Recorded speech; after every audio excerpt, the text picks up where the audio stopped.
When you take the time to understand the needs of the people that work with you, and you start to make their workplace a happier place.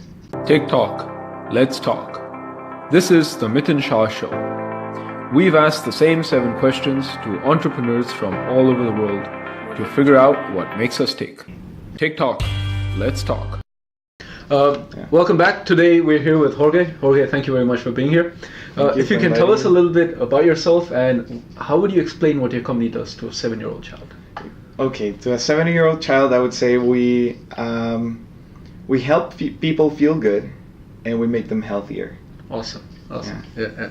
What got you started? Well, I never saw this. I work in a family business. I never saw it in my professional panorama. I'm actually an architect, and I wanted to keep working on that. And my family business is healthcare. But after I finished my MBA and the new skills I had acquired, I saw there was a necessity in the family company for new blood to come in and bring it back to life. So that's why I decided to come back.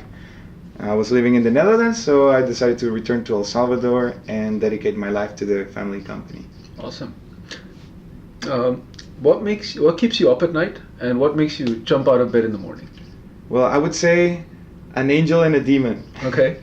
Yeah, the angel is the excitement I get for projects and for ideas to improve the business or the conditions of our people.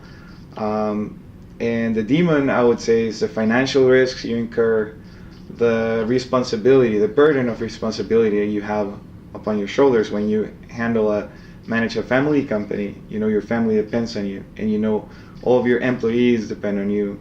So it's not something that you can take on lightly. Mm-hmm, mm-hmm. Can we dive into the family dynamics in the business, because it's a family business? How are the family dynamics a little bit different? Because I'm also coming from a family business. That's why I'm interested to know your perspective. Well, it's very difficult. Yeah. Every business book I've read has told me that if a family member is not adding value to the company, then they shouldn't work in the company. Mm-hmm. But my father is from a different kind of school. He's more of a responsibility kind of person. Mm-hmm. If you're part of the family, you have a responsibility towards the company.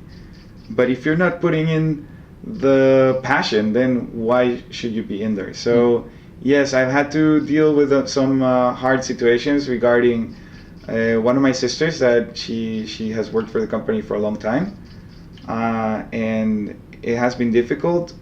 And I am at the moment facing something that we could maybe off camera talk a little bit further on. Yeah. So but yes, it's difficult, because you're adding the family dynamics, and I have not the best example because I miss the golden rule of not talking business at home or of work schedule. So I told you that it keeps me up at night. Mm-hmm. All the responsibility that I have upon me and all the risks that I take so as to make the company grow and be able to provide more for the family, to provide for the next generations. So that's the same reason I wake up in the morning. Sometimes you don't want to wake up. Sometimes you're so tired, you're so stressed, and maybe sometimes you really want to quit because it's just too much. I can say sometimes I wish I could run away and become an architect again and dedicate to design my life. And but no, you remember that you have so many families that depend on you, and specifically your own family. So that is the strongest kind of calling, I would say, and the strongest reason to get up in the morning and do your best. It's the whip, actually, right? You know, like it's both a blessing and a curse. Exactly, I would say you do it for the right reasons, but it's also something that won't let you go. A whip can take off a fly, but it can also, hit. Exactly. I never imagined it that way. But that's a pretty vibrant picture. What do you know now that you wish you knew when you began this journey? I have 2 key lessons, I would say. The first one is that the people are the most important part of any business. Mm-hmm. And if I had worked more on my people before, I would have seen much better results so far than I have only focusing on investing in infrastructure, investing in customer service.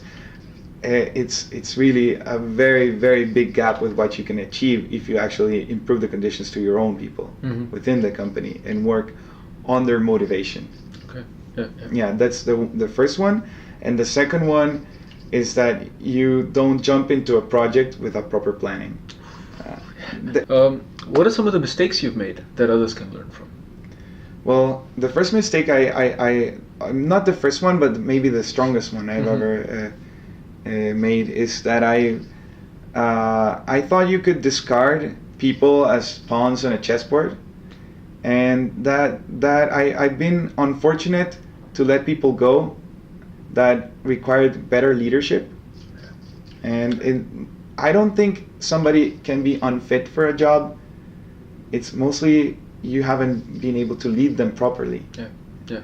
And then I've been fortunate enough to keep some people that I was about to let go, and that now they've developed into incredible leaders within the company.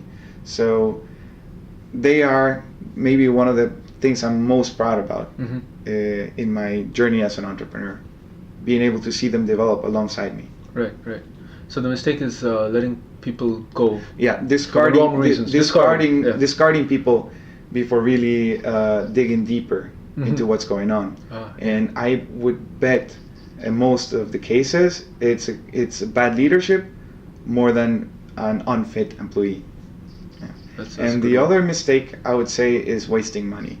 Okay. Like closing deals with a handshake and not the proper documentation leads to a lot of waste of money.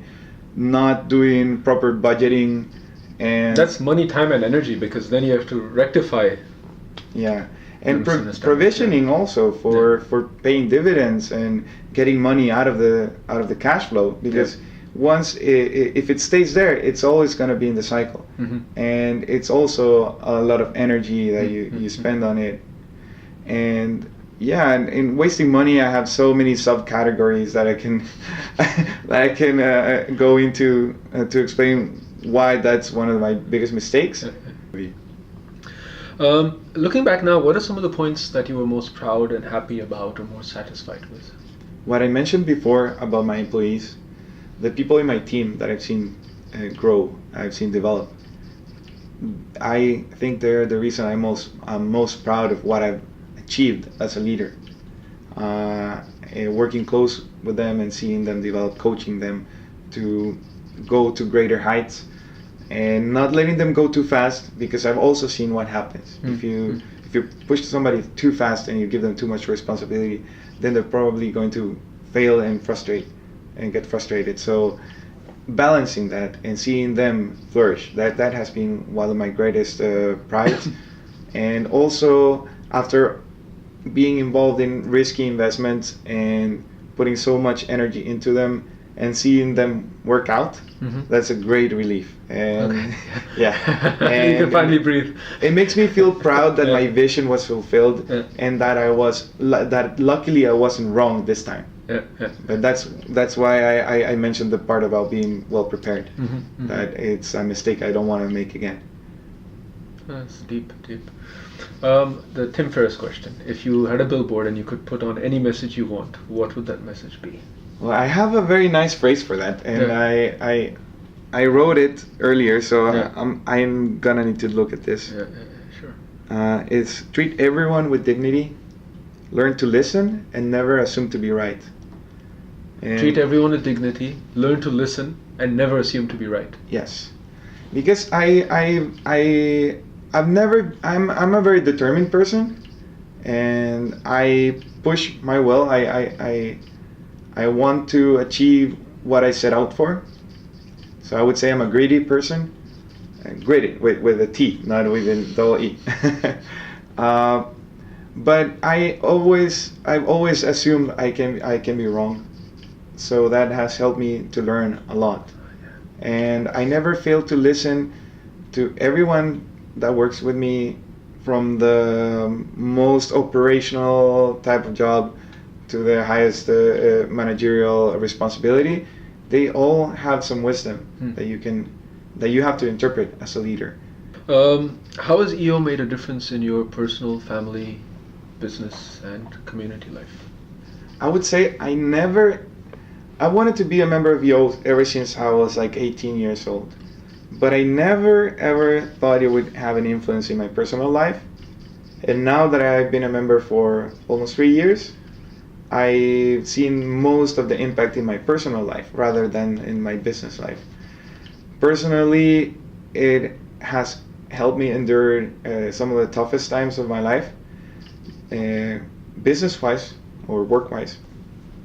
All these projects that I have been subtly mentioning, all these key learnings have come from that experience. And if I had not been in EO, if I had turned it down, as I mentioned in the beginning, who knows where I'd be right now? Who knows if I would have had the strength to carry on? And I've gotten that strength from sharing experiences with other EO members outside of an event or at my forum, which is something I value more than any other EO experience. Yeah. Regarding business, personal, yeah, I think I managed to learn a lot from the learning events and find out about books I need to read. Okay. And by reading books, I've some of like, for example, the books. Well, maybe one of the first books I read was Scaling Up. Okay. I haven't really applied it yet systematically, but I learned a lot that I've applied it to whatever extent I have understood. And probably the books that have helped me most business-wise are the books about understanding how the human beings think more than anything else. I actually would love to pursue a master's in neurosciences.